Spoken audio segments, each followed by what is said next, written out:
مالدار ہو تو مالداری میں، بادشاہ ہو تو بادشاہت میں، وزیر ہو تو وزارت میں، اقلیت میں ہو تو اقلیت میں، اکثریت میں ہو تو اکثریت میں، ہاں حکیم ہو تو حاکمیت میں، محکوم ہو تو محکومیت میں، اللہ زندگی بنا دے گا۔ ایمان اور عمل صالح۔ ایمان کون سا؟ جو ایمان اللہ چاہتے ہیں وہ ایمان۔ اللہ نے قرآن پاک میں قیامت تک کے آنے والے انسانوں سے یہ بات کا مطالبہ کیا ہے کہ میرے نبی کے صحابہ کا جیسے ایمان تھا ایسا ایمان بناؤ اور ایسا ایمان زندگی میں حاصل کرو۔ یہ قرآن میں اللہ کا مطالبہ ہے۔ منافقین جو تھے مکہ میں، مدینہ میں، تو ان منافقین کو کہنا ان کے پاس وہ ایمان صحابہ والا تو تھا نہیں، لیکن وہ اپنے آپ کو مسلمان کہتے تھے۔ قرآن نے ان کو ردیہ دیا ہے، وَإِذَا قِيلَ لَهُمْ آمِنُوا كَمَا آمَنَ النَّاسُ، کہ جب ان سے کہا جاتا ہے منافقین سے کہ ایسا ایمان لاؤ جیسا ایمان میرے نبی کے صحابہ کا ہے۔ الناس سے مراد مفسرین کے ہاں صحابہ کی جماعت ہے۔ وَإِذَا قِيلَ لَهُمْ آمِنُوا، جب ان سے کہا جاتا ہے ایمان لاؤ کما آمن الناس، جیسے اور لوگ ایمان لائے، یعنی صحابہ لے کر ایمان لائے۔ تو یہ منافقین کہتے تھے قالوا أَنُؤْمِنُ كَمَا آمَنَ السُّفَهَاءُ، کہ ہم ایسا ایمان لائے جو بیوقوف لائے۔ وہ صحابہ کو بیوقوف کہتے تھے منافقین۔ ہاں، تو اللہ کی طرف سے ایمان کا مطالبہ صحابہ والے ایمان کا ہے، اور تبلیغ کی اس محنت میں بھی ہر مسلمان سے کہا جا رہا ہے کہ محنت کر کے صحابہ والا ایمان بناؤ۔ صحابہ کا ایمان کون سا تھا؟ ایمان بالغیب تھا۔ ایمان بالغیب، غیب پر ایمان ہے، آنکھوں دیکھی پر نہیں۔ اللہ کے نبی نے جو خبریں دی ہیں غیب کی، ان خبروں پر یقین لا کر زندگی گزارنا۔ دنیا میں جو کچھ ہو رہا ہے مخلوقات میں ہوتا نظر آتا ہے، مال سے ہو رہا ہے، پیسوں سے ہو رہا ہے، حکومت سے ہو رہا ہے، اسلام چیزیں آنکھوں سے دکھ رہی ہے، حالانکہ وہ یہاں سے نہیں ہو رہا، اللہ کے قدرت سے ہو رہا ہے، اور اللہ کی قدرت غیب میں ہے۔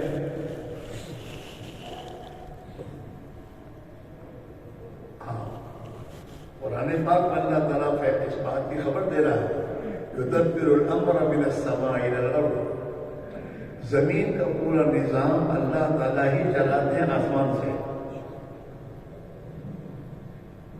کائنات کی تدبیر، نظام کو چلانے والا کون ہے؟ اور ہمارے آگے دیکھنے کیا حکومتیں چلا رہی ہیں، مال سے نظام چل رہا ہے، پیسوں سے چل رہا ہے، دادا گیری کرنے والا کبھی دادا گیری سے کم ہو رہا ہے۔ جو آدمی دادا ہوتا ہے دادا ظالم، وہ کہتا ہے مسلمان میری طاقت سے ہو رہا ہے، حالانکہ اس سے نہیں ہو رہا۔ ابھی اللہ میں نے اس کو بھیج دی ہے، کرنے والی ذات ایک اللہ ہے، اسی سے ہو رہا ہے، اس کا یقین دل میں آئے۔ ہاں، اس کا یقین دل میں لانا کہ کرنے والی ذات ایک اللہ کی ہے۔ جب ایک اللہ کا یقین آئے گا تو آدمی ایک اللہ کی طرف جائے گا، ایک اللہ کے حکم کو مانے گا۔ جہاں سے کام بنتا ہے آدمی کو جہاں سے کام بننے کا یقین ہوتا ہے وہاں وہ آدمی وہی جاتا ہے۔ دنیا کے کام آدمی کو جب یقین میرا یہ کام فلاں آفس سے ہوگا تو آدمی اسی آفس میں جاتا ہے۔ فلاں افسر سے وہ کام میرا متعلق ہے، وہ افسر سے میرا کام بنے گا تو آدمی اس افسر کے پاس جاتا ہے، کوئی جگہ نہیں جاتا۔ ایمان کا تقاضا یہ ہے کہ آدمی کے دل میں یقین یہ آئے کہ میرا کام اللہ سے بنے گا۔ میرا کام کہاں سے بنے گا؟ اللہ سے۔ اللہ اپنی قدرت سے سب کچھ کر رہے ہیں، نظر نہیں آ رہا، نظر نہیں آ رہا، اس لیے اس غیب کے یقین کو بنانے سے بنے گا وہ۔ دل کا یقین دل میں ہوتا ہے. ایمان کا یقین ایمان پہ ہے، وہ ایمان کی جگہ دل ہے. آئے بولو. ہاں اب ہم سے جب تک کوئی چیز دل میں نہیں آتی آدمی کرتا نہیں، کرتا ہے. دل میں جب تک یقین نہیں آتا آدمی چلتا نہیں. کسی آدمی کو اگر یوں جب یہ بمبئی جانا ہے اور بمبئی جانے کے لیے پوچھے کہ بمبئی جانے کا راستہ کیا، کوئی کہے گا یہ کیوں دانی طرف سیدھے روڈ جائے گا. جب تک یقین نہیں ہوگا وہاں تک قدم نہیں اٹھائے گا. پھر دوسرے کو پوچھے گا ممبئی جانے کا راستہ کون تھا، پھر تیسرے کو پوچھے گا، یہاں تک کہ دل میں کہ نہیں یہ آدمی سمجھدار ہے اور یہ آدمی ذمہ دار آدمی ہے، یہ کہہ رہا ہے ٹھیک ہے اب قدم اٹھائے گا. اب یہ قدم اٹھا کر چلتے چلتے پھر راستے میں دل میں آئے کہ یہ ہے صحیح ہے کہ نہیں ہے، تو چلے گا پھر رک جائے گا.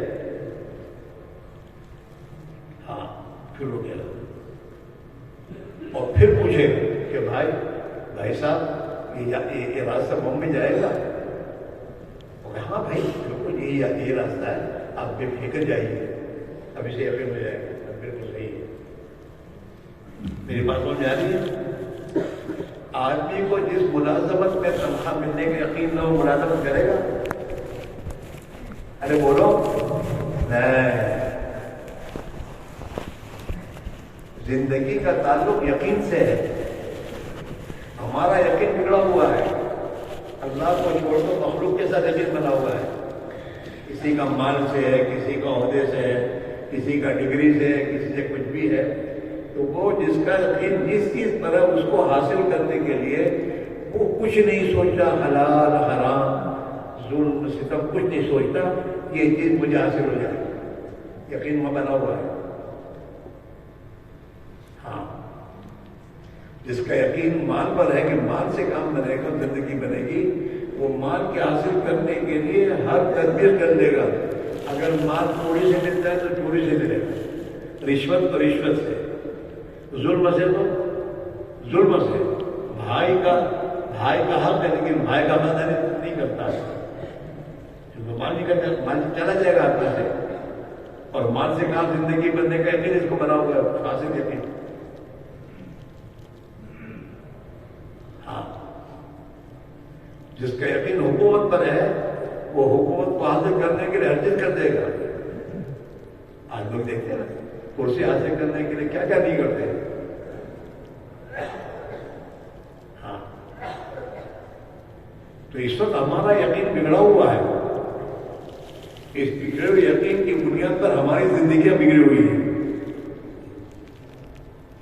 اور جب زندگیاں بگڑی ہیں اور اللہ ناراض ہے تو اللہ کی طرف سے ہر وقت قسم قسم کے حالات آ رہے ہیں. قرآن کا فیصلہ یہی ہے، ما اصابکم من مصیبت فبما کسبت ایدیکم. جو مصیبت تم پر آتی ہے وہ تمہارے ہاتھوں کی کمائیاں ہیں. جو تم کرتے ہو تمہارے کرتوت تو تمہارے اعمال پر ہمارے فیصلے آتے ہیں. جناب رسول اللہ صلی اللہ علیہ وسلم معراج میں تشریف لے گئے تو آپ نے وہاں دیکھا کہ کچھ چیز زمین سے اوپر آ رہی ہے اور کچھ چیز آسمان سے زمین کی طرف جا رہی ہے. حضور پاک علیہ السلام نے حضرت جبریل امین سے پوچھا کہ جبریل یہ کیا ہے، یہ زمین سے اوپر کیا چیز آ رہی ہے اور آسمان سے زمین کیا جا رہا ہے. تو جبریل بھی نے کہا کہ حضور یہ آپ کی امت کے اعمال ہیں جو زمین سے اوپر آ رہے ہیں. یہ جو کچھ اوپر آ رہا ہے وہ انسانوں کے اعمال ہیں جو اوپر جا رہے ہیں، اور جو اوپر سے نیچے جا رہا ہے وہ ان کے اعمال پر اللہ کے فیصلے ہیں. اللہ کے فیصلے اوپر کے اعمال پر ہوتے، اقلیت اکثر پر نہیں ہوتے. اقلیت اکثر نہیں ہوگا، چاہے اقلیت پر کتنی اقلیت میں ہو اور چاہے ان کے پاس حکومت ہو یا نہ ہو، ہوگا وہی جو اللہ کا فیصلہ ہوگا. صحابہ اقلیت میں تھے، کمزور تھے، ان کے پاس طاقت نہیں تھی، لیکن صحابہ نے کوشش اس کی کہ اللہ کی اطاعت کی زندگی ہم گزاریں اور اللہ کو راضی کر لیں. جب اللہ صحابہ نے اس شرط کو پورا کیا، اللہ نے اپنا فیصلہ آسمان سے بدلا، ان کی ذلت کو عزت سے بدلا۔ اکثریت میں غالبوں کو کیا، بدر میں غالب کس نے کیا؟ اللہ نے صحابہ کو اللہ نے کیا۔ بدر 313 ہی ہے اور نہایت میں کچھ بھی نہیں ہے، اور مکہ والے پورے اکثریت میں 1000 کے قریب ہیں اور ہتھیاروں سے لیس ہیں، اور بدر میں آگے کھڑے ہو گئے۔ لیکن مکہ والوں کے ساتھ اللہ کی طاقت قدرت نہیں تھی، اور صحابہ کے ساتھ اللہ کی قدرت تھی، اللہ خوش تھے۔ تو اللہ نے صحابہ کو اپنی قدرت سے کامیاب کیا۔ وہ تھے 313، اور اللہ نے آسمان سے اپنی بات بھیجنے کا فیصلہ یہ کیا کہ ہم تمہارے پاس 3000 فرشتے اتارتے ہیں۔ حالانکہ ایک فرشتہ کافی تھا، لیکن 3000 فرشتے اتارے۔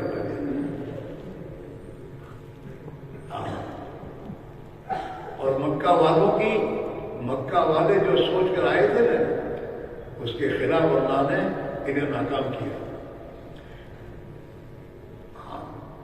اللہ نے کیا، اپنے قدرت سے کیا۔ اللہ اپنے قدرت سے کرتے ہیں، وہ کسی چیز کے محتاج نہیں ہیں۔ وہ تو فیصلہ کر کے ہو جلد ہو جائے گا۔ اذا اراد اللہ شیئا یقول له کن فیکون، اس کو کوئی تاریخ دینے کی ضرورت نہیں ہے۔ ابراہیم علیہ السلام کے بارے میں اللہ کا فیصلہ یہ تھا کہ میں اپنے خلیل کو آگ میں ڈالنے کے بعد اپنے خلیل کی حفاظت کروں گا۔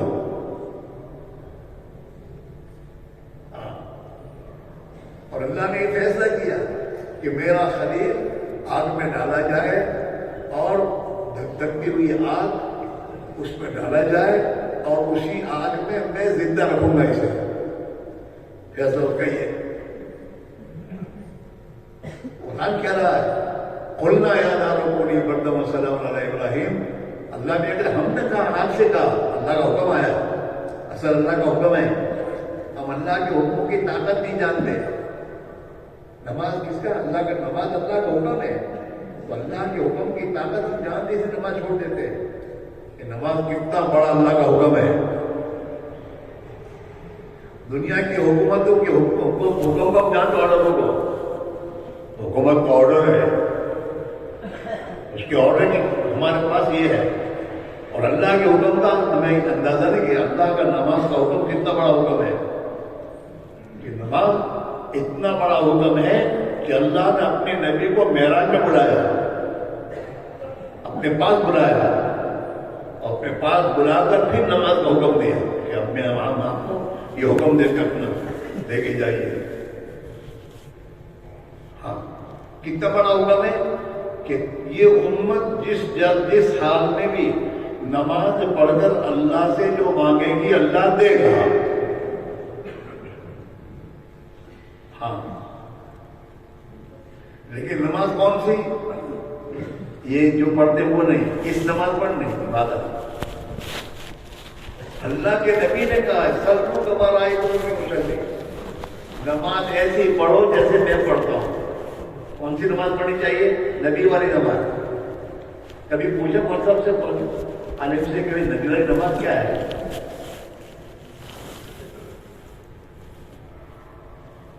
ہاں، صحابہ نے حضور سے نماز سیکھی باقاعدہ۔ مکی زندگی میں 2 سال جو زمانہ گزرا ہے، صحابہ نے اس میں نماز کو سیکھا۔ صلو کما رأیتمونی اصلی، ایسی نماز پڑھو جیسے میں نماز پڑھتا ہوں۔ ہاں، اور دوسرا حکم کیا فرمایا؟ ان تعبد اللہ کأنک تراہ فإن لم تکن تراہ فإنہ یراک، کہ نماز میں نماز پڑھے تو ایسا پڑھ جب نماز میں کھڑا ہو کہ تو اللہ کو دیکھ رہا ہے۔ کس کو دیکھ رہا ہے؟ یہ دھیان۔ اگر تیرے اندر یہ صفت نہیں ہے تو کم سے کم اتنی صفت تو پیدا کر لے کہ اللہ تجھے دیکھ رہا ہے۔ تو نہیں دیکھ سکتا تو اللہ تجھے دیکھ رہا ہے. اس دھیان کے ساتھ نماز پڑھ. یہ نماز سیکھنے کے لیے جماعت میں نکلے کہ اپنی نماز ایسی بنانا. ہاں اس کے تیسرا نمبر تینوں ذکر ہے کہ اپنے ہر عمل کو نبی کے طریقے پر کرنا سیکھو اور کرو. نماز نبی والی نماز سیکھو. گھر جیسی نماز عورتیں بازار میں گھومتے پھرتے پھر اذان ہوئی تو آئے اور جلدی سے وضو کر کے کھڑے ہو گئے پھر وہی ان کے اللہ کے دھیان والی نماز. اس دھیان کو بنانا پڑے گا. حضرت مولانا عیسیٰ فرماتے رحمۃ اللہ علیہ کہ نماز کی مثال ہے. نماز کو سمجھنا ہو تو ایسا سمجھو کہ جیسے ایک آدمی کار ہے. کار بنتی ہے کیسے؟ اس کے جو پارٹس ہوتے ہیں الگ الگ فیکٹری میں بنتے ہیں. اس کو پھر جوڑا جاتا ہے اور جوڑ کے پھر کار بنا کر پھر لائی جاتی ہے. آدمی اس پہ بیٹھ کے سفر کرتا ہے. ایسے فرمایا نماز میں قرآن کی تلاوت ہے ایک الگ پارٹس ہے. تسبیح ہے الگ پارٹس ہے. تکبیر ہے الگ پارٹس ہے.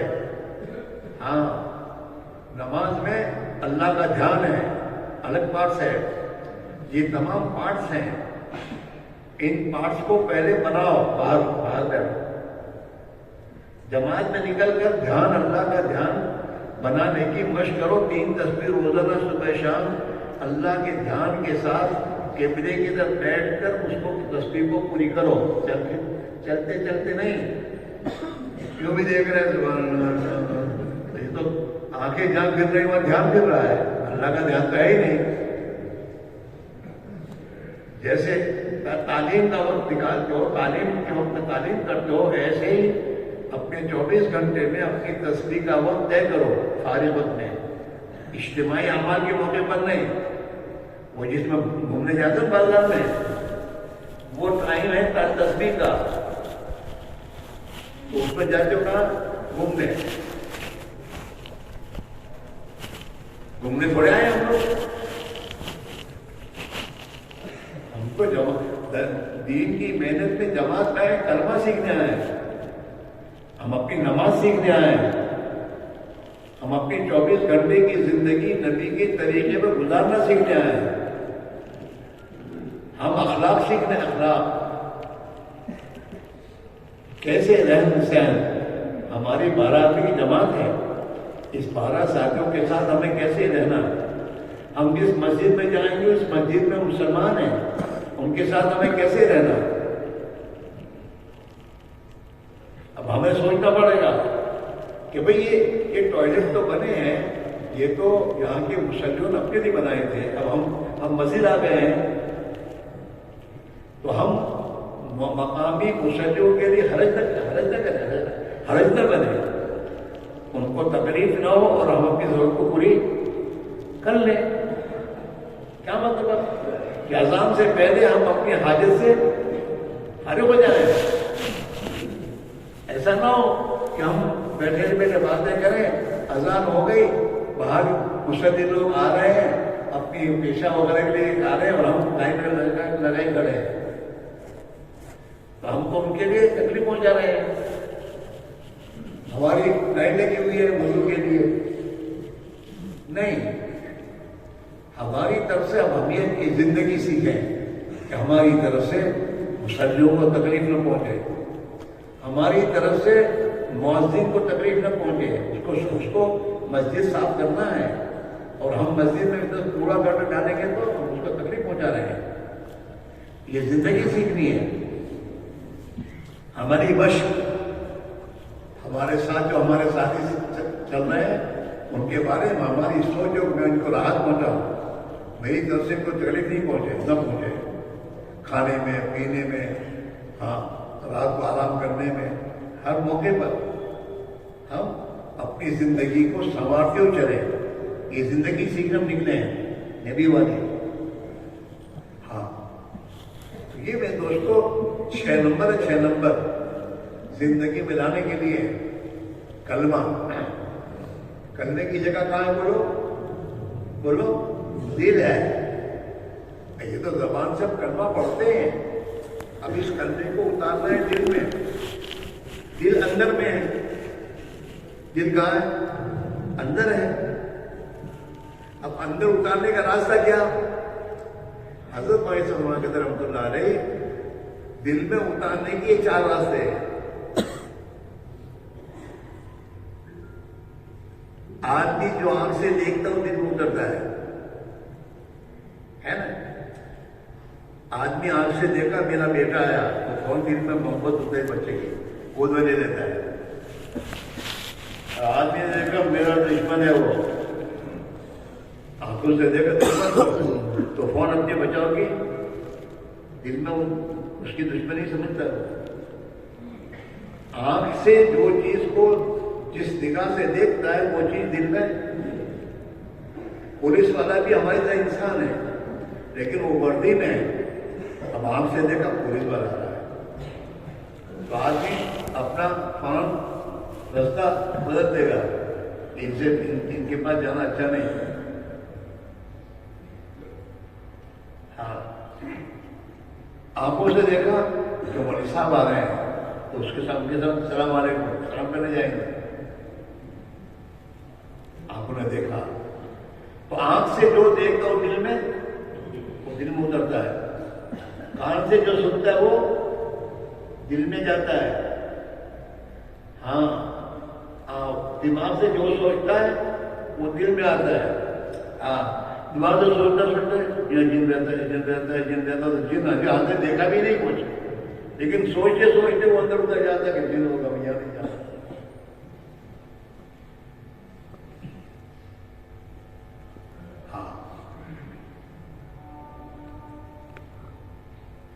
اس لیے میرے بھائیوں، اللہ کے راستے میں نکل کر اب اپنے آپ کو ایمانیات بناؤ۔ ایمانیات آپ کے معنی کیا ہے؟ کہ جو دنیا میں جو کچھ ہمیں دکھ رہا ہے یہ خود اپنی ذات سے بنا نہیں ہے، اس کو اللہ نے بنایا ہے۔ یہ بننے میں اللہ کی محتاج ہے، چاہے مال ہو، پیسہ ہو، کوڑیاں ہو، ٹھیکرے ہو، وزیر اعظم ہو، وزیر کا باپ ہو، اس کا دادا ہو، وہ اپنے آپ نہیں بنے، یہ اللہ کے بنانے سے بنے، اللہ کے پیدا کرنے سے پیدا ہوئے۔ اس نگاہ سے دیکھو، بلڈنگ تو بلڈنگ ہے، بنانے سے بنی ہے اور مٹی سے بنی ہے۔ مٹی سے ہی بنی نا، سیمنٹ پہ زمین سے نکلتا ہے، پتھر، اور اینٹیں بھی مٹی سے بنی ہے، پتھر بھی نیچے زمین سے بنا ہے۔ تو یہ بلڈنگ ہیومن دیکھو، یہ مٹی سے بنی ہے، بنانے سے بنی ہے، یہ ایمانیات ہے۔ یہ چیزیں جیسے اپنے وجود میں محتاج ہے کسی بنانے والے کے، ایسے نفع نقصان پہنچانے میں بھی محتاج ہے۔ یہ چیز ہے، اس کو بنانے والا کون ہے؟ اللہ ہے۔ یہ نفع نقصان پہنچانے میں بھی بولو اللہ کی محتاج ہے۔ مال عزت دینے میں اللہ کا محتاج ہے۔ اللہ جسے مال میں عزت دے گا اسے ملے گی، اور اللہ جسے ذلیل کرے گا وہ مال ہوتے ہوئے ذلیل ہوگا۔ حکومت میں عزت اللہ دے گا تو ملے گی، ورنہ اگر اللہ ذلیل کرنا چاہے گا تو اللہ حکومت میں رکھ کے ذلیل کر دے گا۔ حفاظت اللہ کرتے ہیں، حفاظت اللہ کے ہاتھ میں اور کسی چیز کے ہاتھ میں نہیں ہے۔ کھیلوں میں حفاظت نہیں ہے، حفاظت اللہ کے ہاتھ میں ہے۔ ہاں، عزت کمانے کے ایک اللہ ہے، ذلت کمانے کے ایک اللہ ہے۔ یہ چیز، یہ سوچ کے ساتھ زندگی گزارنا اور ایمانی آنکھوں سے مخلوق کو دیکھنا، یہ چیزیں اپنی پیدا ہونے میں وجود میں اللہ کی محتاج ہے، نفع نقصان پہنچانے میں بھی اللہ کی محتاج ہے۔ اور یہ سب کچھ فنا ہونے والی ہے، یہ سب فنا ہونے والے ہیں۔ دنیا کی کوئی بھی چیز باقی رہنے نہیں ہے۔ کل من علیہا فان، زمین پر جو کچھ ہے وہ فنا ہوں گے. کوئی بادشاہ رہا دنیا میں؟ وہ بھی گئے، مر گئے. مالدار کوئی باقی نہیں ہے. حالانکہ دنیا میں جینے کے لیے امریکہ جا کے علاج کر کے آتے ہیں لیکن مرتے ہیں. فنا ہونا ہے، اور ہر ایک کے فنا ہونے کا متعین ہے. جعل اللہ علیہ کل شیء قدرا، اللہ نے ہر چیز کے لیے ایک چیز ایک وقت متعین کی ہے، اس وقت پر اسے فنا ہونا ہے.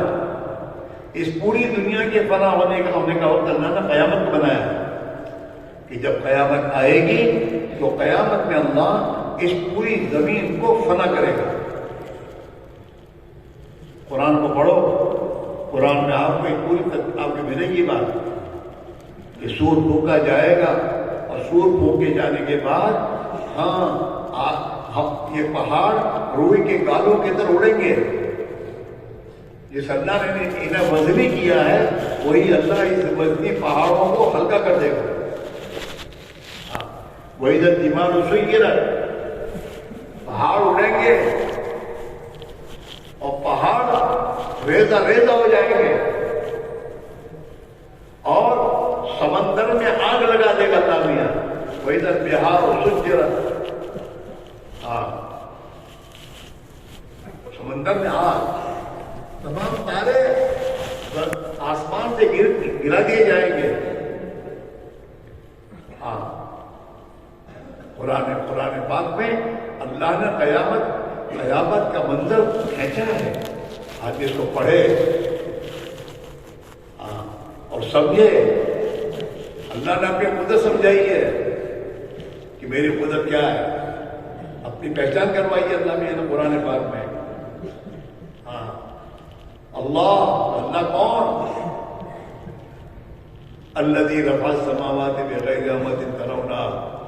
اللہ اتنی بڑی قدرت والا ہے جس نے اتنے بڑے آسمان کو اٹھایا ہے بغیر کسی ستون کے. کوئی چیز اوپر اٹھانی ہو تو ستون کے بعد اٹھا سکتا ہے آدمی؟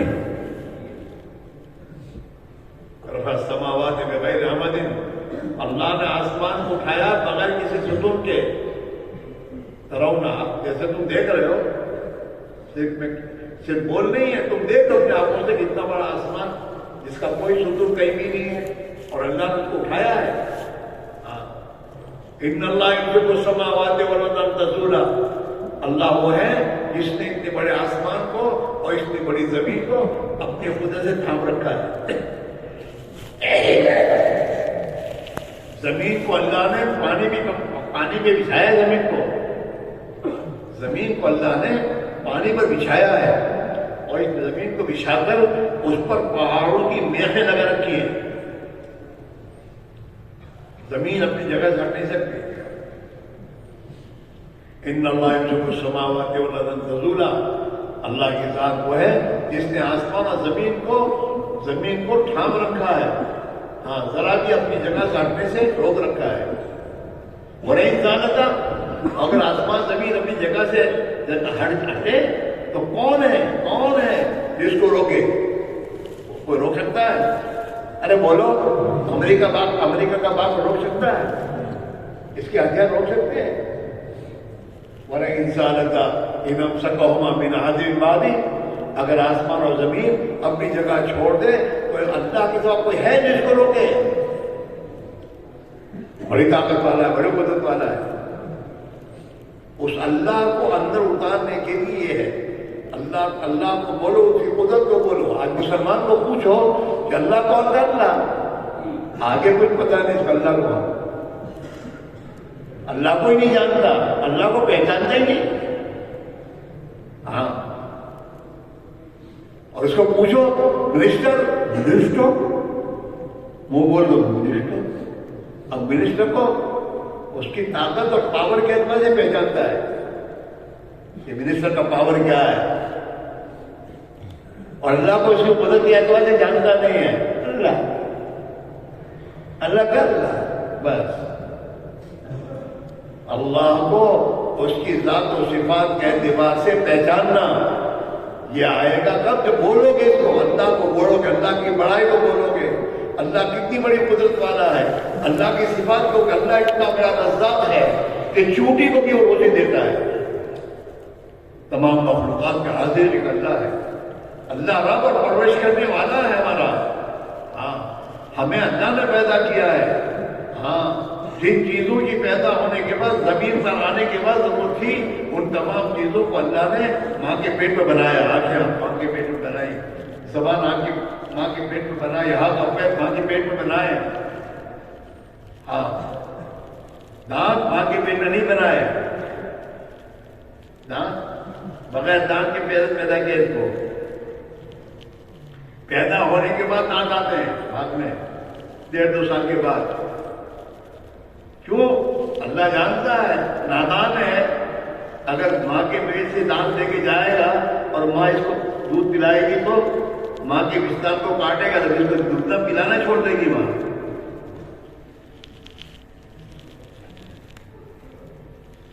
آنکھیں دی ماں سے, ماں کے پیٹ سے تاکہ پہچان ہے اماں ہے کون ہے. بچہ پہچانتا ہے بھائی کو بھی بہن کو بھی. کوئی اجنبی آدمی مانتا جاتا ہے؟ ارے بولو نہیں جاتا. اور بھائی کو مانتا ہے تو کون چھلانگ مارتا ہے. وہ آنکھوں سے پہچانتا ہے, اسے جو ضرورت ہے پہچاننے کی. ہاں اللہ نے ماں کے پیٹ سے مسوڑے دیے, سخت دیے مسوڑے. مسوڑے سخت ہوتے ہیں کیوں؟ تاکہ ان مسوڑوں سے ماں کے بستان کو دبا کر چوسے. اللہ رب ہے, اپنے بندوں کی ایک ضرورت کو جانتا ہے. ہاں کان دیے تاکہ سنے اور سمجھے. ہاں اللہ بڑے رب ہے. ہر چیز ماں کے پیٹ سے سکھائی اللہ نے. ہاتھ پہ ہلانا بھی, کیونکہ ہاتھ پہ ہلانا پڑیں گے کھانا ہضم کرنے کے لیے. آپ دیکھو بچے کو زمین پہ رکھو, ذرا دیر سیدھا رہے گا, ہاتھ کر کے یہ کرتا ہی رہے گا کثرت. ہاں اللہ بڑی اللہ رب ہے. ہاں اپنے قدرت سے انسان کو بنایا. بال بھی ایسے بنائے, بھاؤں کے بال بھی ایسے بنائے جو بڑھیں گے نہیں زیادہ. سر کے بال بنائے جو بڑھتے رہیں گے, کرتے رہیں گے. ہاں آنکھیں بنائی, آنکھوں پر بھویں بنائی, اور ویدوس کو یہ بنا جواب لیں گے. ویدوس نے اس کی آنکھوں پر 2 پردے بنائے. ہاں وہ بھی جھپکتا رہے, اپنے آپ جھپکے گی وہ, اسے جھپا کر نہیں. اور جھپکے نہیں تو یوں دیکھتے رہو تو کوئی تمہارے پاس بیٹھے گا بولو, کوئی لڑکی دے گا کہ یہ تو اس کی باقی یوں چلتی جنت ہے کیا ہے.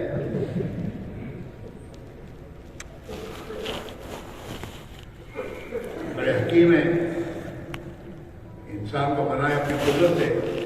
انسان کبھی سوچتا نہیں اللہ کی صنعت کو اپنے بارے میں میرے اللہ نے میرے ساتھ کتنا بڑا احسان کیا ہے. ہاں اگر منہ میں دعا نہ آئے تو پریشان ہو جائے گا آدمی, لیکن اپنی اعتبار سے لوگ کے اعتبار دعا آتا رہتا ہے, منہ سوکھا نہیں رہتا. ہاں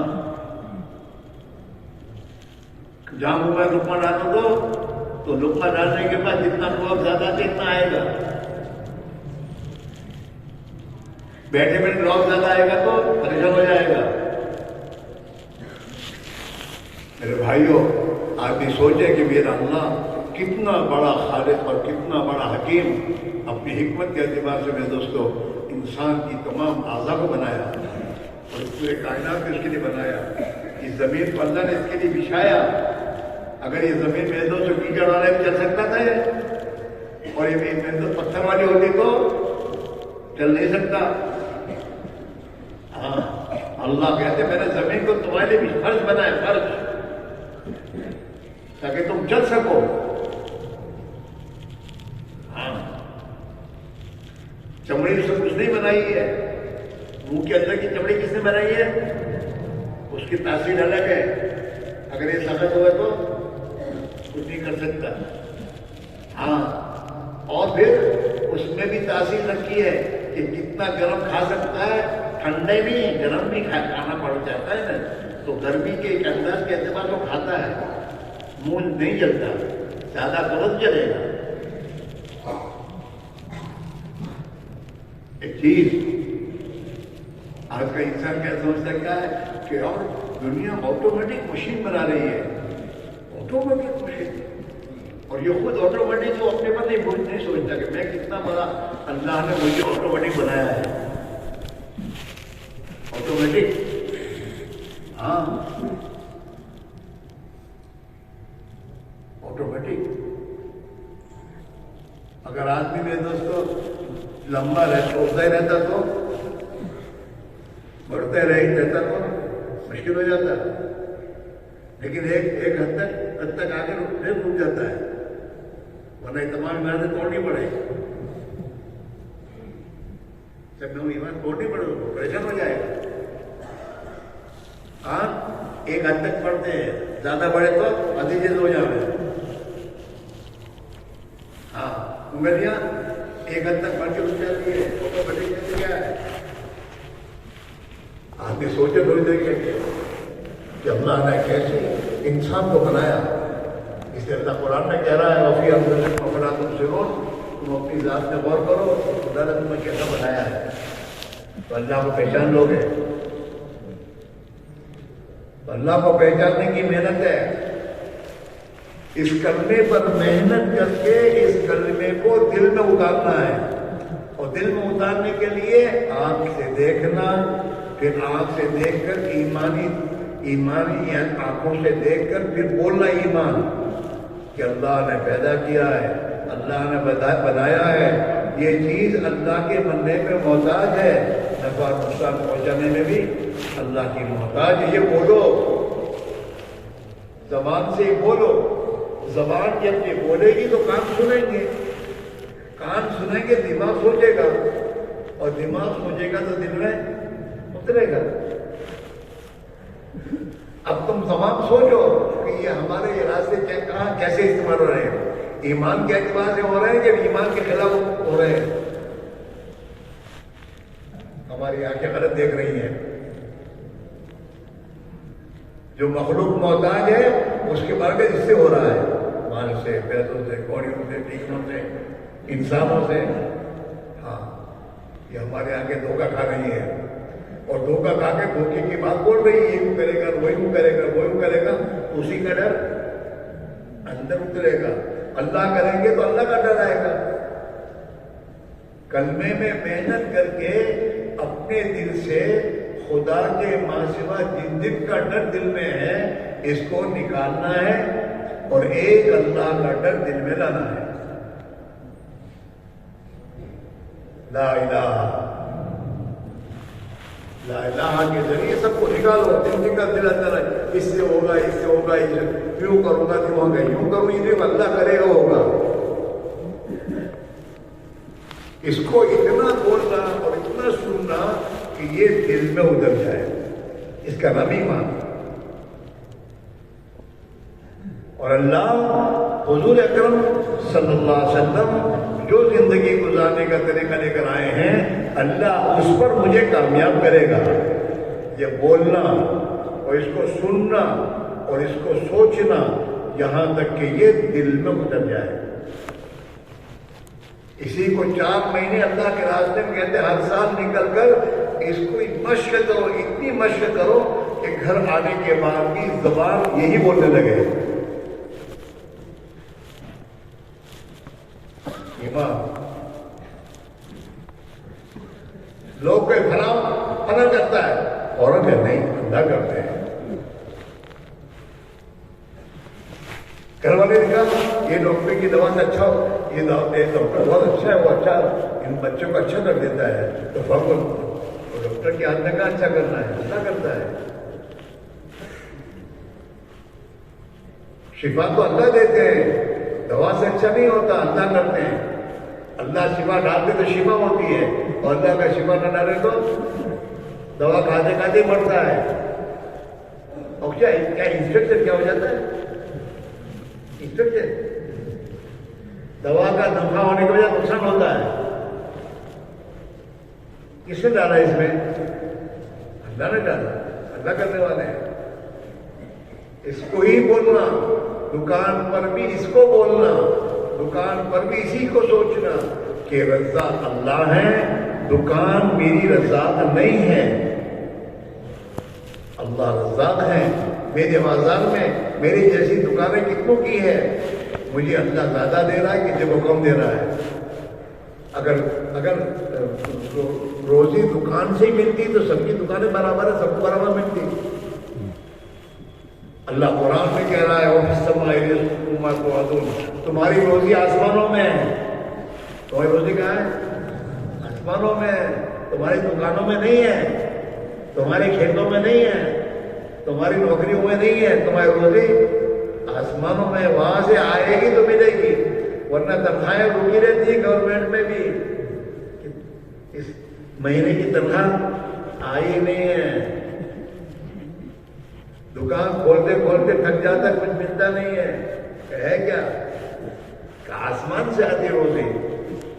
ہاں، جیسے اللہ تعالیٰ بادلوں سے بارش برساتا ہے، ایسے اللہ اسباب میں سے انسانوں کو نفع نقصان پہنچاتا ہے۔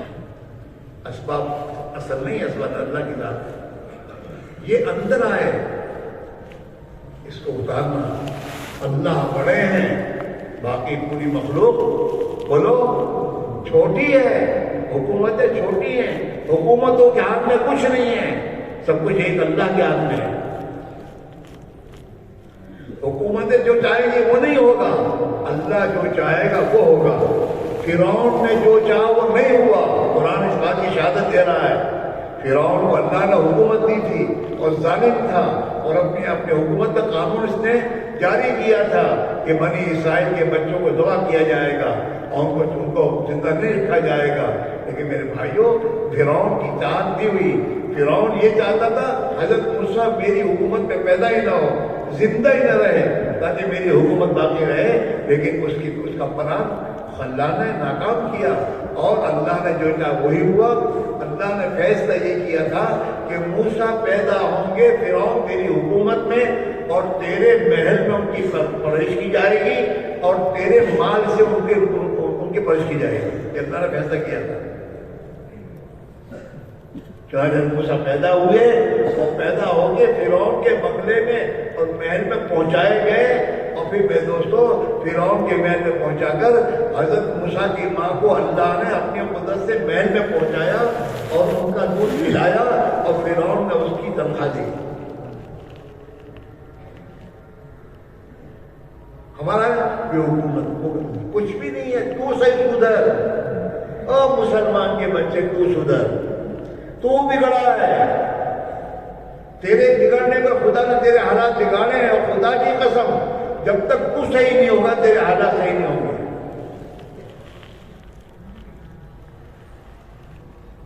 تو کسی کی غلامی کر لے،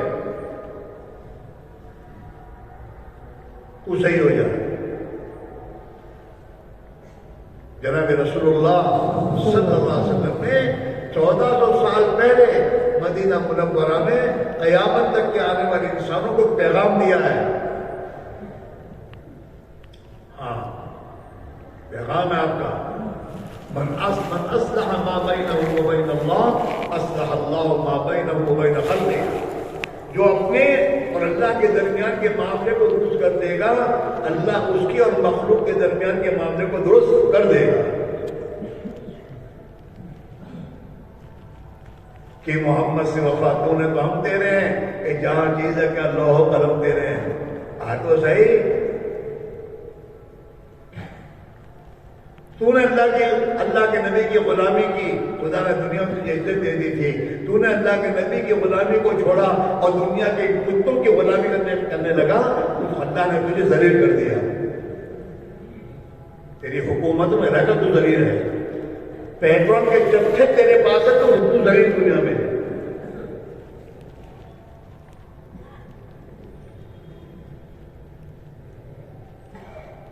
دنیا میں تیری چلتی تھی، چلائی چلنا نے، ہاں صحابہ کی جماعت بہت تھوڑی تھی لیکن دنیا میں ان کی چلی، دنیا میں اب انصاف قائم ہوا، دنیا کے انسانوں کی زندگیاں میرے دوست سلامتی میں آ گئی. ہاں، اور جب تو نے اللہ کی چلانا اپنے پر چھوڑی تو اللہ کے نافرمان بنا تو تیرے پر تیرے نبی کے دشمنوں کے طور طریقے چلے اور تو اپنے ملک میں چلا رہا ہے.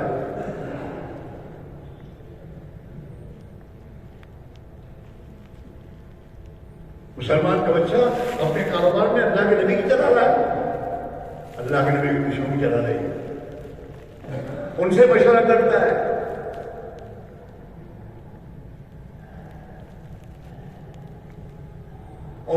انہیں کی ڈگریاں پڑھاتا ہے، انہیں کی ڈگریاں.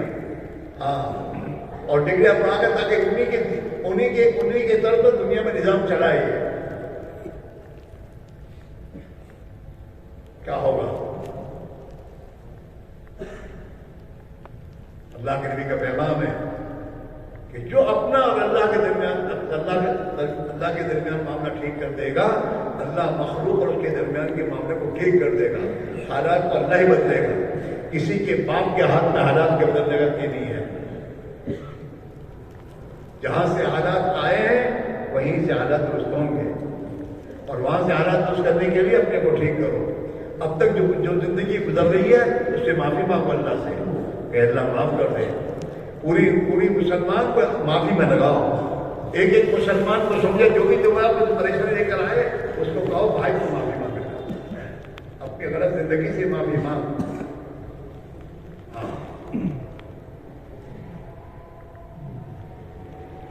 نماز کا چھوڑنا بڑے بڑے گناہوں میں سب سے بڑا گناہ ہے. یہ چوری سے، ڈکیتی سے، زناکاری سے، ظلم سے، ان تمام بڑے بڑے گناہوں سے بڑا گناہ کیا ہے بولو؟ نماز کا چھوڑنا، جس کو مسلمان گناہ نہیں سمجھتا. اور آج پوری دنیا میں 70% مسلمان بے نمازی ہے. تو 70% مسلمان اکبر کبائر کے مرتکب، خدا کے بڑے سے بڑے گناہ کے کرنے والے ہیں. کیسے ہوگا؟ حالت کیسے درست ہوگی؟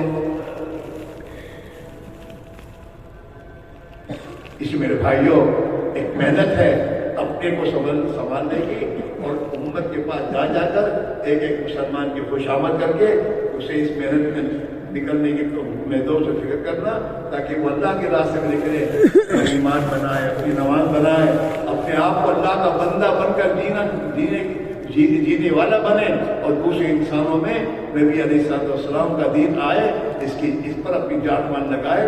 آج مسلمان نے اپنی جان اور مال اللہ کے دین پر لگانے کے بجائے اپنی خواہشات پر لگانا شروع کیا. گناہوں میں لگ رہی مسلمان کی جان مال جو دین پر لگتی تھی، جب اس نے دین پر لگانا بند کیا تو اس کی جان مال گناہوں میں لگ رہی ہے، خواہشات میں لگ رہی ہے، اپنے بھائی کو ستانے میں لگ رہی ہے. اس کی جان مال یہاں لگ رہی ہے.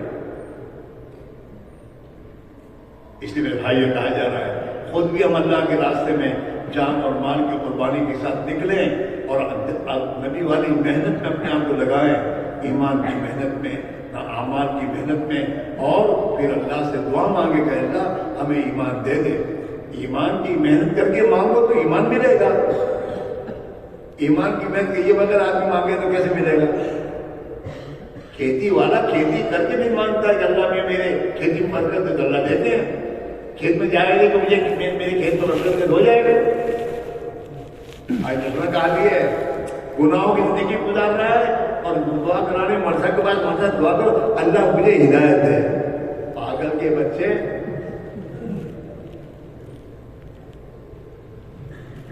گناہوں کی زندگی گزار کر پھر مولوی صاحب کے پاس ہدایت ہی تو مانگنے آتا ہے. بیوقوفی کی انتہا ہے. بیٹھا ہے بمبئی کی گاڑی میں اور مولوی صاحب دعا کیجیے اللہ مجھے دلی پہنچا دے. پاگل کے بچے بمبئی کی گاڑی چھوڑ اور دلی کی گاڑی میں بیٹھ اور پھر دعا کرا کہ اللہ مجھے سلامت دے کے دلی پہنچا دے. بازاروں میں بیٹھے کھڑے کھڑے گناہوں کی زندگی گزارنا، اور پھر میرے دوستوں نماز پڑھ کر ہم تو نمازی ہیں. ارے اللہ کے بندے، تجھے تو ہدایت کی محنت رات دن کرنی ہے. تجھے تو ہدایت کا جو مرکز مسجد ہے، اور ہدایت کی جگہ اللہ نے مسجد کو بنایا ہے، اور مسجد میں آ کر تجھے اللہ نے نماز میں دعا مانگنے کو کہے اہدنا الصراط المستقیم، اے اللہ مجھے صراط مستقیم پر ڈال دے.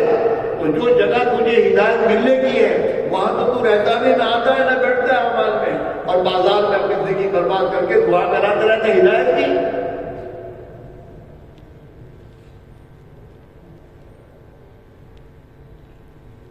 گھر میں تعلیم نہیں کرتا، گھر میں جس کے اعمال سے ہدایت آتی ہے وہ اعمال تو کرتا نہیں، اور مسلمان میں تو مولوی صاحب کے پاس آ کے کہتا ہے دعا کرو مطلب ہمارا چھوڑو اللہ ہدایت آ رہا ہے.